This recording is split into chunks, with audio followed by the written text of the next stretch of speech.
berteriak-teriak, ketakutan katanya ada orang, terus pintunya kamar mandi itu dibuka tidak bisa. Oh, terkunci gitu, Pak? Iya. Dia berteriak-teriak sambil nangis. Ponakan saya itu sampai dia bro, sampai kan ada jendela. Ya, Katanya ada pocongan seperti itu. Ada tangan katanya. Sepotong tangan gitu, Pak? Iya, sebuah potong tangan itu di nako, Pak. Nah, ternyata di sebelah pohon sende itu ada pocong.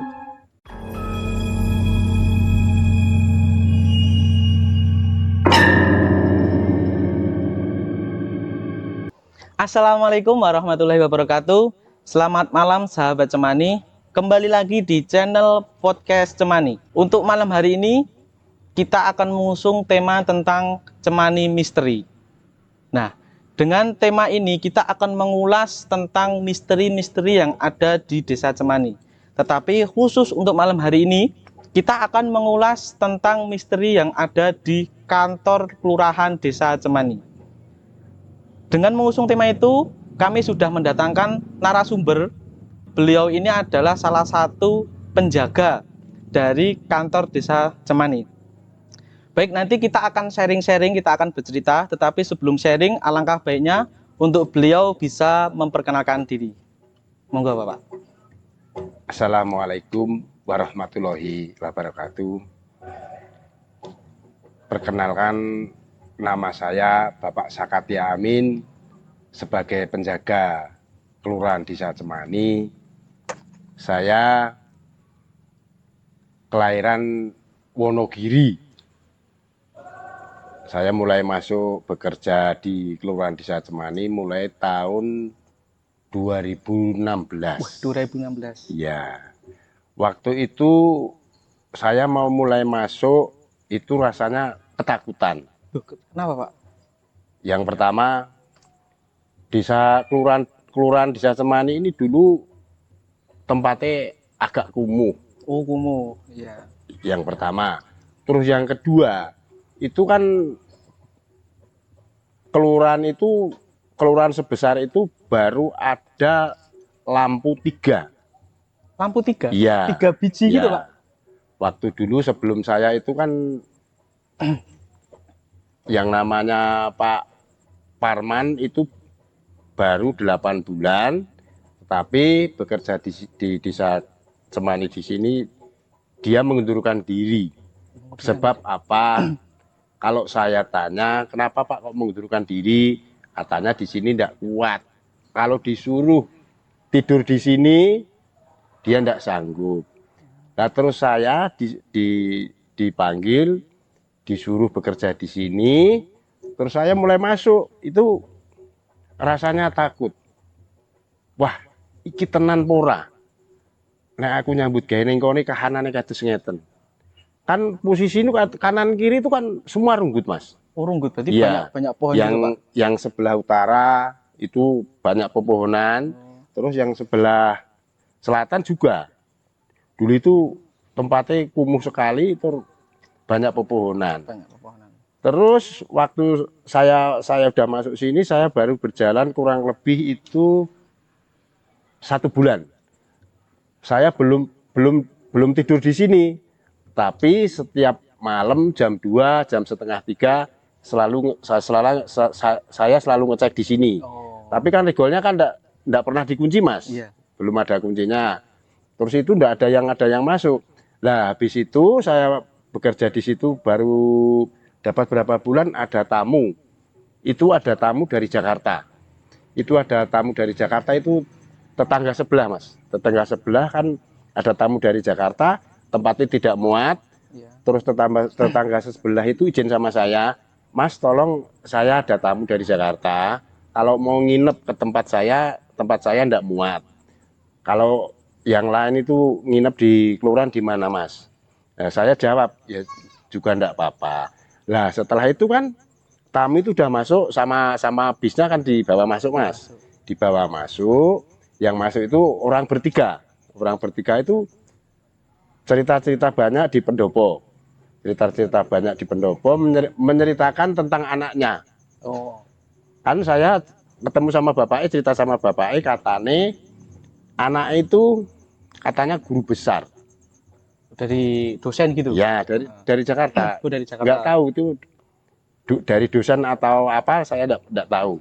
Intinya anak itu kalau dibilangkan sama saya itu katanya guru besar. Mas, anak saya itu yang masuk di kamar mandi itu katanya dia guru besar. Nah terus saya tanya, lah maksudnya guru besar itu apa? Lah kurang tahu. Lah setelah itu anaknya masuk ke kamar mandi, dia berteriak-teriak, ketakutan katanya ada orang, terus pintunya kamar mandi itu dibuka tidak bisa. Oh, terkunci gitu Pak? Iya, mau dibuka tidak bisa, entah kenapa. Terus saya punya pikiran seperti ini, ya itulah hasilnya orang sombong seperti itu. Oh iya. Seperti itu, iya. Itu betul Mas, saya tidak bohong, ini bilang apa adanya. Saya waktu dulu itu Mas. Terus yang lainnya itu gini Mas. Terus yang dulu itu kan sebelum saya masuk ke sini kan saya udah dikasih tahu, Ya. Mas, seandainya tengah malam teleponnya berbunyi, jangan sampai diangkat. Telepon ini telepon umum. Waktu dulu telepon umum, telepon anu itu loh Mas. Di kelurahan ada Ya, berarti, ada, Pak? di luar ada. Sekarang masih ada. Oh masih ada. Terus saya kan ingin membuktikan lah Mas. Iya. Intinya seperti itu. Ingin membuktikan. Weh, opo iya toh nek telepon muni dhewe kan Iya. kula ngoten. Nah, setelah itu saya jam 2 itu masih duduk di samping tempatnya Pak Cari itu. Ya. Tapi saya di luar. Ya itu saya intinya menunggu telepon Menunggu itu. telepon. Ya.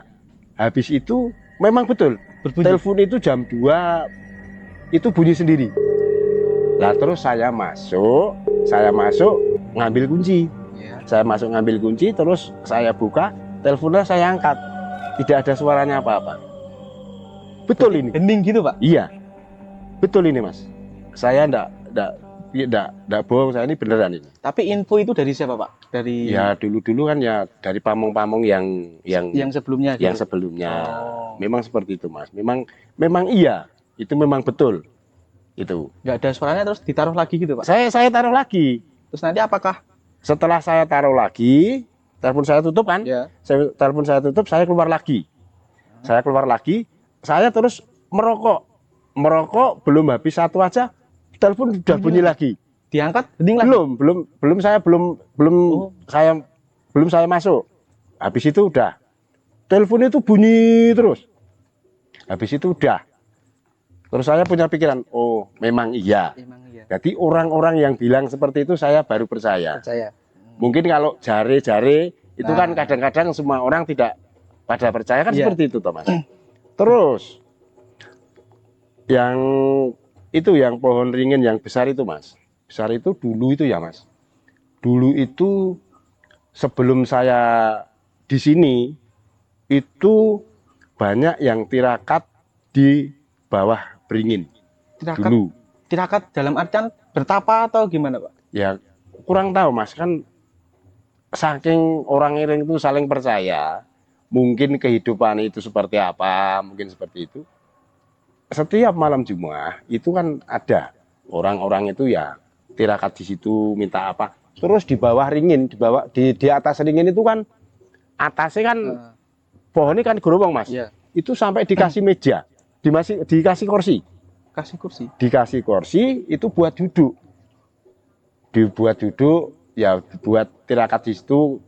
Nggak tahu minta apa, itu banyak sekali. Beringinnya di depan BPD. BPD gitu. ya, di pojokan Iya. itu berarti ya. Dulu itu kan beringinnya itu kan besar Mas. Kalau sekarang kan tidak. Udah dipangkas berarti. Sekarang kan udah membentuk bonsai kan seperti Iya. itu. Kalau dulu beringinnya itu besar sekali Mas. Besar sekali. Lah terus dulu itu mau ditebang sama Mas Pur. Lah itu dulu pernah dipanggilkan tukang potong senso pakai senso itu iya. Mas. Ya pagi-pagi itu tukang senso ini udah ke situ. Lah posisi saya sudah siap di situ. Terus tukang potongnya tanya sama saya, Mas, yang mau dipotong witi sing pundi? Kan ngaten. Iya. Nah, sing dipotong nggih wite beringin niku, Pak. Terus orang yang mau menebang itu mendekati pohon beringin itu. Mendekati pohon beringin, setelah mendekati, katanya dia tidak berani. Padahal posisinya pagi ya Pak? Iya, baru jam 9 atau setengah 9 itu Mas. Baru jam segitu. Habis itu dia tidak berani. Nggak berani. Wah, kalau saya suruh nebang beringin ini saya tidak berani Mas. Kalau yang lainnya gimana? Enggak, yang mau niatnya itu yang mau ditebang pohon beringinnya ini. Kalau yang lainnya kan tidak. Okay. Nah, setelah itu terus saya punya pikiran Mas. Saya punya pikiran. Terus kok orang-orang mau nebang kok enggak berani, itu kenapa? Nah, terus saya niat muncul, saya ya udahlah, saya potong sendiri. Tapi itu saya ngajak temen. Yeah. Waktu itu temen saya itu belum saya suruh naik, udah naik, tapi dia sampai atas ketakutan. Entah kenapa. Gitu. Iya, entah kenapa. Nah, habis itu saya marahin. Wong urung tak kongkon, urung tak kon kowe kok wis munggah. Medune sik, seperti itu. Terus dia turun. Habis itu dia turun, terus ya intinya kan gini lah Mas ya. Apa itu kan ya mau melakukan apa saja kan selalu berdoa. Kan seperti itu seharusnya. Nah, setelah itu ya saya berdoa di situ. Nah, ternyata pohon beringin itu saya tebang kan. Ternyata ya aman-aman saja. Seperti itu. Baik, sahabat Cemani, ya ini tadi beliau Bapak Amin sudah menjelaskan ya asal usulnya beliau bisa bekerja di sini bagaimana. Kemudian tadi ada sedikit cerita ya, prolog ya, itu sedikit cerita pembukaan. Sebenarnya dari 2016 sampai sekarang ya Pak. Iya. Ya, dari 2016 Pak Amin ini sudah menempati di kantor desa Cemani. Jadi asal mulanya itu Bapak kedatangan ke sini berarti banyak sekali pohon-pohon ya Pak. Di Iya. depan. Jadi di depan tempat masih kumuh Mas. Tempat itu masih gelap sekali. Masih gelap sekali. Di depan pendopo iya. Itu. Sekarang udah ada ya alhamdulillah ya. Sekarang itu udah ada perkembangan, semuanya udah terang. Okay. Alhamdulillah. Perbedaannya jauh lah Mas. Ya, Pak, kita akan bicara tentang yang pohon beringin ini Pak. Ada hal atau bahkan Bapak melihat makhluk lain yang ada di situ atau gimana Pak? Pengalamannya Bapak dari 2016 sampai sekarang dari pohon beringin itu. Ya kalau pengalaman bagi saya yang pernah saya alami di sini itu kalau pohon beringin di situ Mas, itu banyak sekali orang-orang yang pernah ditakuti di pohon beringin itu. Sebab apa? Itu ponakan saya sendiri. Ponakan saya sendiri itu habis ngisa lewat di situ. Ya. Dia berteriak-teriak sambil nangis. Ponakan saya itu sampai debrok, sampai duduk-duduk. Umur berapa itu Pak? Enggak, itu SMA. SMA berarti ya. Udah besar berarti? Udah besar. Dia cewek Mas. Terus ada yang manggil saya terus keluar. Saya tanya, ada apa? Katanya itu dicegat orang besar sekali, warnanya hitam. Seperti itu. Terus saya bawa masuk, saya minumi air putih, dia udah baikan lagi lah. Dulu seperti itu Mas. Jadi dulu. Ada. Terus itu yang saya katakan pertama kali itu yang tamu dari Jakarta. Anaknya masuk kamar mandi kan dia udah ditakut-takuti di situ. Yeah. Yang keduanya bapaknya itu kan awalnya kehabisan rokok. Yeah. Awalnya kehabisan rokok, mau keluar, mau cari rokok. Lah habis nyampe di sebelah ringin itu, dia juga ketakutan. Sampai dia lari itu sampai sandalnya enggak terbawa Mas. Sampai kali di situ. Sampai ketinggalan. Sambil teriak-teriak gitu. Iya. Terus itu saya posisinya jam berapa itu Pak? Itu kurang lebih 2:30. 2:30 pagi? Iya, jam 2:30 pagi. Wong dia kan bertamu bermalam di sini toh Mas. Terus saya kan bertanggung jawab di situ. Dia kan orang luar. Ya, orang luar. Kalau saya enggak tungguin kalau ada apa-apa kan saya kesalahan. Kan seperti itu. Tapi saya udah pikiran, ya itulah hasilnya orang sombong seperti itu. Dia takut. Kenapa? Dia kan sombongnya bilangin anaknya itu katanya guru besar. Iya toh. Yang dimaksud guru besar itu apa? Itulah Iya. seperti itu. Terus ini Mas, terus yang lainnya itu. Yang lainnya itu ini loh di ruangan itu di sebelah timurnya kamar mandi. Iya. Timurnya kamar mandi itu memang di situ banyak sekali. Oh itu ya. Iya. Gudang itu toh Pak. Saya bilang apa adanya, saya ndak bohongan lah Mas. Iya. Saya kan yang tahu itu saya. Nggih. Saya tahu persis. Itu malah istri saya sendiri. Istri ini jenengan Pak. Istri saya sendiri. Itu baru jam 5. Jam 5 sore. Jam 5 sore. Itu posisinya yang di timur kamar mandi itu yang gudang itu Pak. Iya, ya, Beres-beres dipakai buat yang beres itu. timur kamar mandi sekarang buat gudang itulah. Iya. Sekarang itu. Itu kan istri saya kan bantuin saya nyapu. Iya. Itu jam 5 sore. Lah, nyapu di depan itu terus saya tinggal masuk ke rumah, saya ngambil rokok. Habis itu istri saya itu ketakutan mau pingsan seperti itu, tapi tidak bisa bilang apa-apa, tidak bisa bilang apa-apa, cuman au gitu aja. Terus saya langsung keluar, langsung saya rangkul, saya dudukkan, saya tanya belum bisa jawab karena ketakutan. Iya, karena ketakutan. Habis itu setelah saya masuk, saya ambilkan air putih, saya minum air putih, habis itu baru sadar. Baru saya tanya, ada apa? Kamu ditakut-takuti sama apa? Istri saya bilang, ada tangan katanya. Sepotong tangan gitu Pak? Iya, sebuah potong tangan itu di namas. Itu kan nakonnya kan terbuka. Nah, istri saya tahu. Itu dari mana Pak? Dari dalam itu ya, yang Dari jendela. ya. Jendela keluar gitu? Iya, dari gudang itu Mas. Yang sebelah kamar mandi itu cuman teman tangan gini tuh. Terus padahal posisinya jam 5 sore ya Pak ya? baru jam 5 sore itu. Kok ngeri gitu. Jam 5 sore Iya. ya?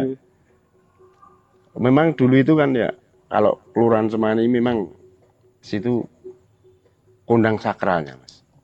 Iya, dulu itu kan seperti itu. Kan dulu banyak sekali orang-orang yang di situ tuh ada yang mencari-cari ake, ada yang mencari-cari sesuatu apa, itu banyak sekali itu Mas. Dulu itu orang-orang yang kehidupannya susah lah Mas. Iya, kehidupannya susah, selalu berdoa dan tirakat di situ. Di situ. Iya. Jadi di sekitaran di Beringin Di pendopo itu ya Mas. di pendopo itu. Dulu seperti itu. Dulu. Terus waktu dulu itu kan kalau sama sekarang kan jauh beda Mas. Beda. Kalau dulu itu kan kalau mau pilkades, Ya. kalau mau pilkades itu banyak sekali orang-orang yang entah di situ tuh buang syarat apa, naruh syarat apa, banyak sekali. Sebab apa? Saya bilang begitu. Saya tahu sendiri. Jadi kayak buang apa, bungkus Iya. apa gitu Pak? Iya. Tuh di situ buang beras kuning itu. Beras kuning. Ya, tapi buat apa saya enggak tahu. Disebar gitu. Tapi ya intinya apa kan saya tahu. Itu dia Mas, dikasih tengah-tengah jalan ini. Beras kuning. Iya, itu beras kuning. Nah, habis itu yang buang di situ langsung saya samperi. Teng mriki napa, Pak? Niat dan tujuan sampean apa? Nah, habis itu mboten namu titip niki. Oh. Nah, ngoten lah habis itu saya sapu. Saya sapu, saya hilangin lah seperti itu. Terus ada lagi Mas, itu ada yang ngasih tanah kuburan gitu.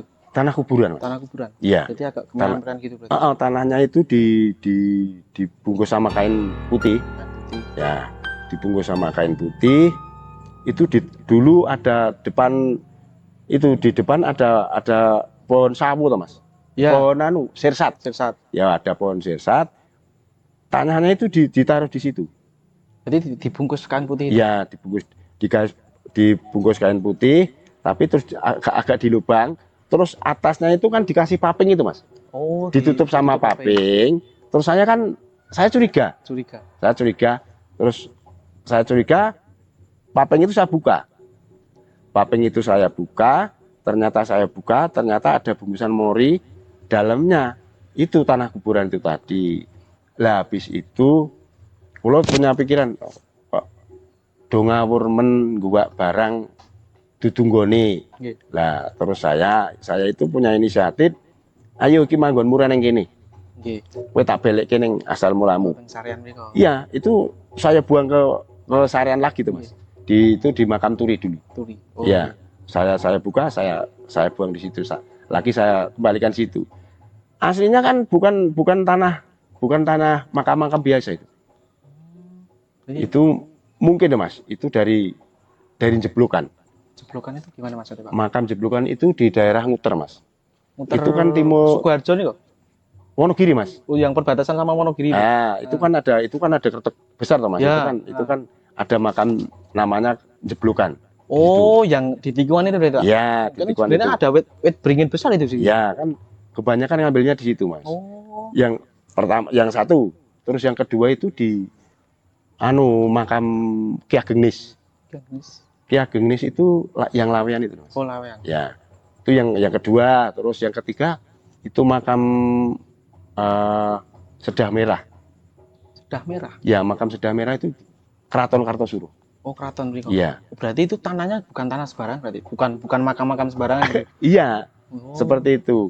Terus kok saya bisa bilang seperti ini, Mas. Iya. Kan ada juga teman saya itu melakukan seperti itu, ngambilnya tanah-tanah di situ itu semua. Nggak ngambil tanah makam-makam yang biasa. Kan seperti itu. Kebanyakan di situ. Gitu. Kemudian Pak, pastikan di kelurahan itu ada mahasiswa yang KKN. Iya. Ya, pasti ada yang nginep. Nah, dari cerita Bapak sendiri atau pengalaman dari mahasiswa lain yang pernah tidur di sini kemudian ada gangguan gitu, Pak? Kalau masalah mahasiswa itu posisi di sini itu ada, Mas. Ada. Itu mahasiswa dari Purwokerto itu apa nih, Mas? Kampus apa itu? UDB, bukan? Bukan. Yang dari Uniba. Itu jam berapa itu sholat di musola? Posisi malam berarti, Pak? Iya, posisi malam itu katanya di mana cendelaan itu? Kan ada jendela. Ya, katanya ada pocongan seperti itu. Ditakut-takutin pocongan. Aduh, itu dekat musola ya, Pak ya? Iya, dekat musola itu, Mas. Aduh. Padahal saya kadang ya juga sholat di situ, Pak. Ya enggak apa-apa lah, Mas. Enggak apa-apa. Itu berarti sampai ketakutan itu, Pak. Tapi posisinya Bapak udah di sini berarti? Enggak, dia enggak ketakutan, Mas. Yang jelas dia orangnya khusyuk lah sholatnya. Oh, iya. Jadi ya, khusyuk. Mentalnya udah berani. Ya, mentalnya udah bagus. Tapi yang lain, Pak, mungkin teman-teman yang lain atau mahasiswa lain mungkin ada. Kalau yang lainnya tidak ada. Cuman itu aja. Iya, sebab apa? Dia orangnya polos, Mas. Oh, orangnya polos. Iya, dia orangnya polos. Memang hal-hal seperti itu yang ditahuin, yang diketahui. Iya, orang-orang yang polos. Jadi wong yang tatak aman. Gitu. Berarti di jendela ini, jadi pas sholat terus ibadah apa? Iya, ada pocongan gitu. Oke. Kemudian yang di gudang itu sebagian ada kamar mandi ya, Pak ya? Di kamar mandi itu kan tadi Bapak sudah menceritakan tentang yang guru besar tadi. Atau emang benar-benar di kamar mandi itu memang benar-benar juga angker, Pak? Ya, kalau dulu memang iya, Mas. Itu kan sampai dulu itu aja ndak ada yang berani masuk. Entah tapi kenapa. Tapi kan dulu itu kan kamar mandi itu kan tempatnya kan kotor sekali, Mas. Oh, kotor. Kamar mandi itu dulunya ndak pernah dibersihin, ndak pernah. Betul itu, Mas. Terus pamong-pamong dulu itu kalau siang kalau mau kencing pada pulang. Pulang? Iya. Jadi sebab apa? Semua mau kencing pulang, Pak? Iya. Sebab apa? Saya bilang seperti itu. Kakak saya dulu kan pernah juga pamong di sini. Iya. Ya. Terus kalau kencing tuh pulang. Terus saya tanya, nguyuhnya dadak mulih. Ngene reget. Nah, dia jawabnya seperti itu. Terus saya bekerja di situ. Saya lihat kamar mandi itu. Kamar mandi kok seperti ini. Saya 1 minggu itu bersihin kamar mandi itu, Mas. Jadi banyak kerak-kerak kotoran. Walalah kerak kumuh sawang-sawang itu makanya pada Ya, ketakutan. itu. Hawanya udah hawa. Iya, Angker gitu. seperti itu dulu Mas. Tapi untuk kejadian Pak, kejadian itu Bapak udah pernah ngalamin duduk di kamar mandi gitu? Kalau saya pribadi belum pernah Mas. Tetapi kalau saya kan posisi di sini, saya itu ya sering tahu lah itu ada penampakan apa saya selalu tahu. Biasanya Bapak melihatnya apa Pak? Kebanyakan di sini. Kalau kebanyakan saya itu kalau yang saya lihat itu mbah-mbah. Oh, Mbah. Mbah-mbah Putra itu atau putri? putri Mas. Putri Mbah. Iya. Mbah Uti berarti. Ya, itu kan dia orang udah tua sekali, tetapi rambutnya di depan itu. Berarti Iya. nutupi. Iya, rambutnya di depan kan situ. Dia terus jalan. Gitu. Tapi jalannya bungkuk Pak atau cuma biasa gitu? Kalau jalannya biasa. Biasa. Itu banyak sekali yang pada tahu. Bukan saya sendiri yang tahu. Itu Mas. Itu biasanya muncul di mana Pak? Kalau itu sering munculnya itu loh Mas di depan kamar mandi itu kadang-kadang dari timur masuk ke barat, masuk ke musola. Ya, itu kan depan sebelah musola kan ada regol loh Mas. Ya. Kebanyakan masuk di situ. Itu sering sekali. Berarti di lorong itu Pak, lorong kamar mandi sampai di gudang itu berarti. Iya Mas, betul. Kan saya kan kalau di sini kan sering tidur jam 3, jam setengah 3, seperti itu. Sama saya cuma duduk-duduk biasa gitu aja. Biasanya Bapak sukanya duduk di mana Pak? Kalau saya itu, kalau sering saya itu ya juga di pendopo, Di pendopo. kadang-kadang di sebelah pohon beringin itu, Iya. di bawah Jagak Gendero itu Mas. Iya. Kadang-kadang di situ. Tapi Bapak ketika duduk situ pasti banyak selewer-seleweran gitu. Banyak sekali lah Mas. Ya yang jelas itu ya suara-suara. Suara-suara Pak. Ya, suara-suara. Itu Bapak pasti ada. pengalaman apa Pak kalau suara? Pengalaman saya itu kalau tentang suara, kadang-kadang ada yang seperti ada yang buka regol regol pintu kamar sebelah kamar mandi itu kan ada regol. Kadang-kadang seperti itu. Baru saja mungkin baru 1 minggu ini lah Mas. 1 minggu? Iya, Itu itu kemarin kan- berarti Pak? Iya, itu kan kurang lebih jam 2 lebih lah Mas. Jam 2. Itu kan kok ada suara, ada orang yang buka pintu. Terus habis itu saya samperi. Ternyata pintunya tidak kebuka. Betul itu kan regolnya kalau dibuka kan bunyi keras Mas. Iya. Itu. Kalau nggak ada yang buka kan Iya. mana mungkin kan. Gitu Pak? Iya. Tetapi kalau sudah saya samperi tapi pintunya masih posisi tertutup. Tertutup. Iya, seperti itu. Ini Pak, saya kan lihat di kamar mandi itu pasti kalau udah nggak ada aktivitas pasti pintunya ditutup. Iya, memang saya tutup terus masalah kamar mandi ya. Itu karena apa Pak? Mungkin ada alasan tertentu mungkin? Kalau masalah kamar mandi saya selalu tertutup itu saya cuman antisipasi aja. Iya. Dalam arti antisipasi orang-orang luar itu kan kadang-kadang seenaknya sendiri Mas. Oh, gitu. Ya tak kadang-kadang orang luar cuman mampir di situ, kadang-kadang ngising, ya tak nggak disentor, nggak dibersihin kan seperti itu. Oh. Sebab apa? Itu kan kantor Mas. Seperti Iya itu. sih, iya. Gitu. Jadi banyak sekali Pak pengalaman-pengalaman yang sudah Bapak alami ya, baik dari penampakan, mungkin suara bahkan gitu. Kemudian dari Bapak 8 tahun bekerja di sini, hal yang paling menyeramkan dari versi Bapak itu apa Pak kejadian Kalau- paling kalau- menyeramkan? Kalau yang saya alami yang paling menyeramkan itu saya posisi di belakang Mas. Di belakang Di belakang itu saya di belakang kantor desa. di belakang kantor desa. Ya, itu kan di belakangnya dulu kan saya tanami pohon-pohon sente itulah Mas. Ya. Lah itu jam 3 Mas. Jam Wong 3 itu pagi. iya. Saya masih ingat pas adzan ngruki itu Mas. Iya. Adzan jam 3. Ya. Ya. Kebetulan saya masuk rumah terus delalah keluar. Saya keluar itu intinya mau kencing lah. Mau kencing di luar. Lah ternyata di sebelah pohon sente itu ada pocong. Pocong. Iya, Yang pocong biasa apa yang ya, besar ya seperti pocong lah Mas intinya. Terus saya kayak enggak percaya lah Mas. Habis itu kan saya deketi secara Bapak pelan-pelan. deketin? Iya, saya deketi pelan-pelan, saya pelan-pelan. Habis itu kan tempatnya kan agak gelap itu Mas. Tempatnya agak gelap. Habis itu saya masuk rumah. Ya. Saya masuk rumah, saya ambil HP. Ya. Saya ambil HP, intinya Mau direkam? mau enggak, saya buat nyoroti aja. Oh gitu. Biar terang lah seperti itu. Habis itu saya samperi pakai baterai HP itu udah nggak ada. Hilang. Iya. Terus siangnya pohonnya sende itu saya tebang semua. Saya buang. Dulu kan saya tanami sende-sende itu kan banyak di belakang balai desa itu. Kira-kira tahun berapa Pak itu Pak? Itu baru berapa bulan lah Mas. Loh baru aja berarti? Iya. Kurang lebih ya 7 bulanan lah dari sekarang. Oh berarti baru aja. Iya. Berarti untuk pocong ya Pak ya? Iya. Pocong. Kemudian di desa ini ada salah satu barang Pak. Ini yang saya penasaran nih. Yaitu kayak keranda prasejarah itu loh Pak. Yang keranda antik.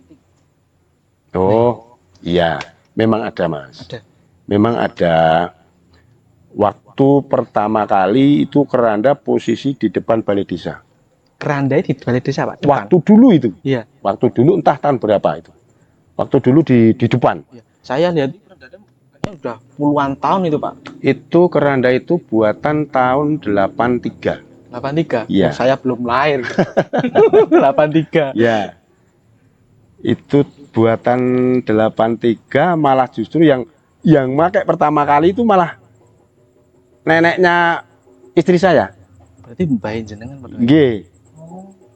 Yang pakai pertama kali, terus habis itu Thomas kan habis itu waktunya dulunya di depan, habis itu terus dipindah ke belakang. Di belakang. Di belakang dulu kan di belakang kantor desa. Iya. Nah, itu kan ada tanah kosong, lalu dikasihkan di situ. Lah habis itu udah berjalan berapa tahun itu kan, terus yang belakang itu kan rencana sama Mas Pur itu mau dibangun, mau buat ruangan. Mau diperlebar kan seperti itu. Terus Mas Pur itu bilang sama saya gini, Mas Amin, yang belakang itu mau saya bangun, saya bikin ruangan, minta tolong kerandanya saya pasrahkan jenengan. Oh. Seperti itu dulu. Terus saya bilang, ya Mas Pur, siap. Saya seperti itu. Lah, mau mulai bangun, itu kan dulu kan ada tukang-tukang yang di depan Mas. Itu waktu dulu benderi yang di depan. Itu tukang-tukang pada benderi. Lah habis itu kan keranda yang di belakang itu kan sama Mas Pur kan disuruh mindahin. Ya, suruh mindahin, tetapi saya carikan posisi yang enak, saya bikin tempat yang enak, yang bersih seperti itu, baru saya pindah. Lah habis itu saya bilang sama bapak-bapak yang bangun itu.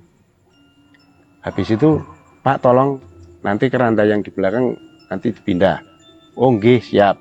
Lah habis itu kan belum dapat perintah dari saya Mas. Iya. Dulu itu tukang-tukang langsung ngambil bambu. Iya. Langsung ngambil bambu. Orang 6 orang. 6 orang. Itu keranda langsung dikasih bambu. Katanya mau dipikul.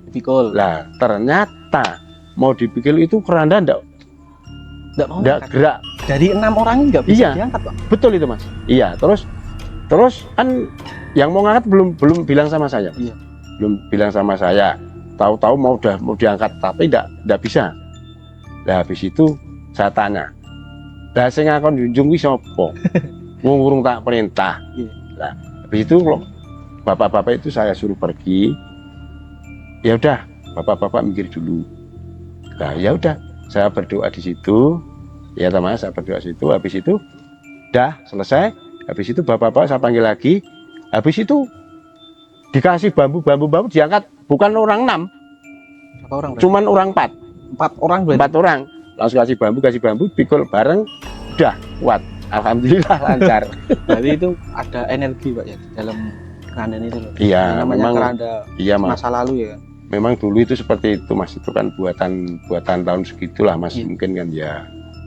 Sampai sekarang pun masih. Oh, masih. Sampai sekarang tuh masih Kalau itu bahannya itu, kalau besinya itu cuman besi-besian, mungkin udah rusak sejak dulu. Oke. Sekarang diletakkan di mana, Pak? Kalau sekarang di itu Mas, di barat musola, Oh, di sebelah di musola. pojokan itu berarti? Ya, itu di bawah. Saya kasihkan di bawah pohon pisang. Pohon pisang. Iya, sekarang. Terus Itu pas ada kejadian aneh nggak, Pak, setelah dipindah di bawah pohon pisang itu, atau lebih angker lagi atau apa, Pak, tadi? dulu itu pernah Mas, kejadian itu 2 kali. 2 kali? Ya, itu 2 kali. Itu kan gini Mas, tetangga sebelah ada yang kerasukan. Tetangga sebelah. Tetangga Berarti sebelah. sampai berdampak di lingkungan sekitar dari itu, Pak? Iya, memang gini Mas. Ibunya yang pernah kerasukan itu, dia sewaktu dia masih kuat, kan dia kan selalu tirakat di sebelah keranda itu dulu. Itu posisinya keranda pasti di depan jadi, Pak? Masih di belakang, udah di Oh, belakang. udah di belakang. Ya, udah di belakang. Nah, habis itu ibunya kan, dia kan sakit Mas, ibu kan sakit. Itu kan ibunya stroke dulu. Ibunya itu dulu stroke, habis itu katanya kerasukan. Nah, terus anaknya itu manggil saya, mencari saya ke pendopo. Pendopo. Ya, mencari saya, Mas tolong ibu saya kerasukan. Nah, terus saya kan setengah enggak percaya lah Mas. Iya. Itu posisinya jam berapa tuh, Pak? Itu kurang lebih jam setengah 4 apa jam 4 itu. Berarti sore? Iya, masih sore. Masih sore itu Mas. Terus saya itu dipanggil sama anaknya, terus saya ke tempatnya ibunya itu. Nah, habis itu saya masuk rumah, malah saya sama ibunya yang kerasukan itu saya ditantang-tantang. Tantang-tantang. Saya ditantang, berani sama saya. Itu posisinya tidur atau gimana, Pak? Itu posisinya dulu Mas, duduk Mas. Duduk. Padahal posisi stroke ya, Pak? Iya, posisinya ibunya itu posisi sakit Mas. Ibunya posisi sakit, dia stroke. Nah, kerasukan itu kan ya bisa gini-gini gerak, awalnya bisa gerak semua. Tubuhnya betul itu. So, bisa malang kerik, bisa duding-duding seperti itu, bisa nantang-nantang saya. Padahal itu posisi sakit. Terus saya tanya baik-baik. Terus saya tanya, rumahmu mana? Kamu di sini ngapain? Kasihan ibunya ini posisi sakit. Terus dia jawab, saya suka sama ibunya. Saya suka sama ibu. Kamu tidak usah ganggu saya. Terus saya disuruh pergi. Kalau kamu nyuruh pergi aku, kalau kamu udah pergi. Kalau kamu belum pergi, saya tidak bakalan pergi dari sini.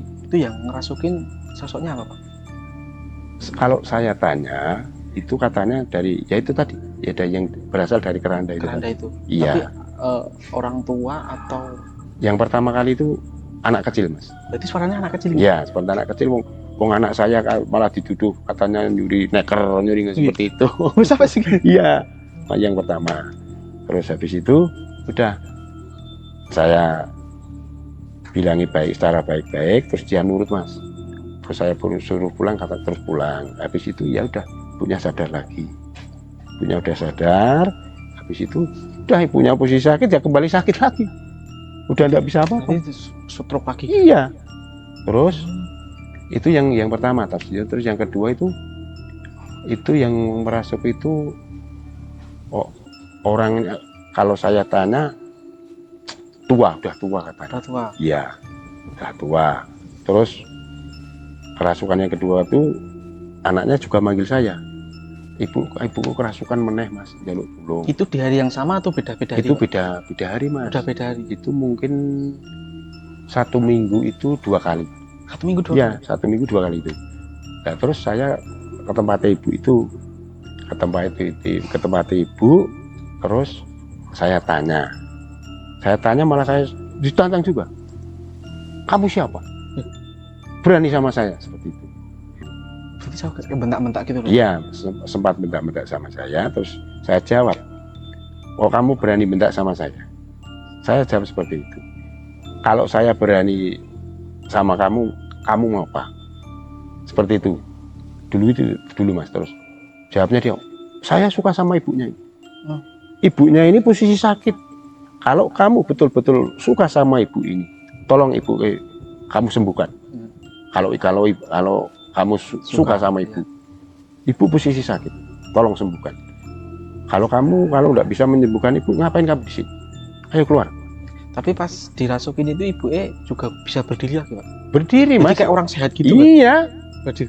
Orang-orang itu yang melihat pada orang banyak yang heran. Terheran-heran berarti. Ya kan posisi sakit mas. Ya pasti sakit stroke ya. Posisi sakit, kerasukan seperti itu kan. Wong bisa malang kerek, bisa diding-diding seperti itu kan. Dulu yang saya alami itu mas, yang tentang keranda itu memang iya mas, saya enggak ini mas ya. Itu tetangga ya Pak ya? Iya, tetangga sebelah itu Keluarganya masih hidup? masih Hidup, semua masih hidup ya? masih mas. Itu kejadiannya udah lama berarti Pak? Udah lama itu mas. Udah lama. Iya. Tapi untuk selain kerasukan mungkin penampakan? Kalau penampakan belum pernah. Belum pernah. Ada tetangga Pak, mungkin lingkungan sekitar yang Kalau tetangga sebelah ya cuman itu aja. Nah, itu aja. Kalau dulu kan pernah ada event reok mas. Reok Dulu. ya. Tetapi saya belum mulai kerja di situ. Belum mulai kerja di kelurahan Cemani. Itu baru teman saya. Itu kan ada event reok, itu juga kesurupan mas. Di mana Pak eventnya? Itu dulu mainnya di depan pendopo itu loh mas. Berarti yang di lahan itu Pak ya? Ya, itu kan ada kayak lapangan tuh mas. Ya. Itu main di situ. Nah, sampai jam 5 itu kan belum selesai mas. Jam 5 sore kan. Jam 5 sore. Ya, event reok kan belum selesai. Habis itu pengganong saya itu kerasukan mas. Pengganong itu Ya, yang joget. Oh, yang joget. Bujang ganong. Itu sempat kerasukan. Lah dia gureng-gureng di situ, udah. Terus awalnya saya diemin aja. Biarin mau apa. Ya. Biar dulu aktivitas mau apa. Biarin. Lah habis itu dia langsung lari mas. Dia langsung lari itu masuk ke itu pohon beringin itu. Pohon beringin yang Iya. depan BPD itu. Iya, langsung masuk. Dia ke pohon beringin, dia langsung tengkurap gitu aja. Oh, berarti kayak Terus iya. beringin gitu. Ya, terus sempat saya tanya, saya pegang sini ya mas. Saya tanya, kamu siapa? Kamu rumahnya mana? Terus jawabnya, aku makhluk ini. Oh, berarti penghuni Seperti situ. itu, ya. Terus dia hampir situ sudah dia sembuh lagi. Dulu pernah mas seperti itu. Kurang lebih tahun berapa ya? 2017 atau 18 itu. Dulu itu. Saya lupa itu. Oke, berarti sahabat Cemani, ya tadi sudah dijelaskan pengalaman-pengalaman dari Bapak Amin tentang misteri yang ada di kantor Kelurahan Desa Cemani. Mungkin ada lagi Pak pengalaman-pengalaman yang penuh misteri mungkin? Ya kalau bagi pengalaman saya, sebenarnya dulu saya takut mas mau masuk ke Kelurahan Desa Cemani itu takut. Tetapi saya ada muncul niat, niat dan tujuan saya di situ bekerja. Ya. Saya tidak akan mengganggu siapapun. Niat saya bekerja di situ, mencari nafkah. Kalau yang sering itu malah istri saya. Iya, istri saya. Kan dulu kan gini mas, pertama kali mau masuk sini, itu kan orang tua saya yang di desa, itu kan sempat ke sini mas. Sempat ke sini, terus bapak saya itu bilang sama istri saya, Yos, nek kowe nyambut gini-gini yo hati-hati dulu. Bilang seperti itu. Nah, terus wong yang saya salahkan seperti ini, bapak saya itu wong udah tahu kalau istri saya itu penakut. Nah, kenapa kok bapak saya bilang seperti itu? Nah, selama 1 malam itu enggak bisa tidur karena ketakutan. Terus istri saya selalu mikir, kok bapak kok bilang gitu? Saya jadinya takut. Udah, kamu enggak usah takut. Ngapain takut? Terus percaya kali kula. Tapi selain gangguan tangan ada lagi Pak istri ini jenengan di kelurahan ini? Enggak ada mas, selain itu enggak ada. Itu aja udah bikin shock, gak mau pingsan ya? Iya. Udah bisa gerak mas. Kan kalau dulu kan istri saya kan sering bantuin saya nyapu, bersih ruangan seperti itu mas. Tetapi selalu saya pantau, selalu berdua lah. Kalau istri saya suruh sendiri saya tidak tega. Itu jelas itu. Istri saya tidak berani. Tapi untuk sekarang ya Pak ya, sekarang kelurahan ini udah bersih ya Pak, udah bersih, Alhamdulillah kalau udah nyaman, sama dulu jauh jauh berbeda. beda. Iya, Udah terang, ini banyak lampu sekarang Pak. banyak. Ya, yang satu sekarang udah terang semua. Terus tempat-tempatnya alhamdulillah semuanya udah bersih. Terus dulu-dulu itu nggak ada. Pamong-pamong itu selalu lembur malam-malam nggak ada.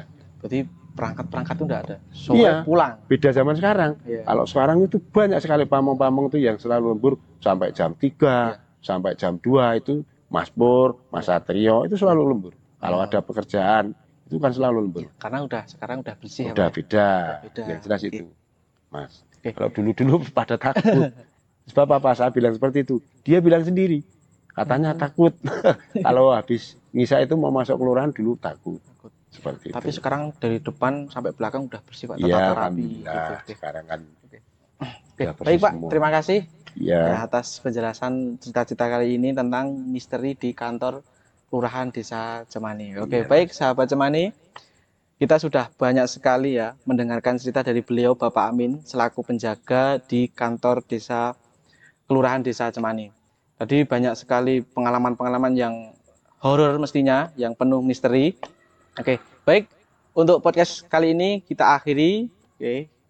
Sahabat Temani bisa menunggu podcast-podcast yang lain. Oke. Jadi nanti masih ada tema-tema yang menarik, tema-tema yang unik, dan nanti bisa ditunggu. Dan jangan lupa untuk subscribe di channel Pemdes Cemani di bawah sini, kemudian Instagramnya juga di bawah sini.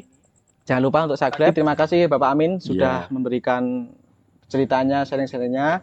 Ini semuanya real ya Pak ya? Iya. Oke, real. Ini dialami oleh Bapak Amin sendiri. Oke, baik, terima kasih. Cukup sekian. Kurang lebihnya mohon maaf. Wassalamualaikum warahmatullahi wabarakatuh.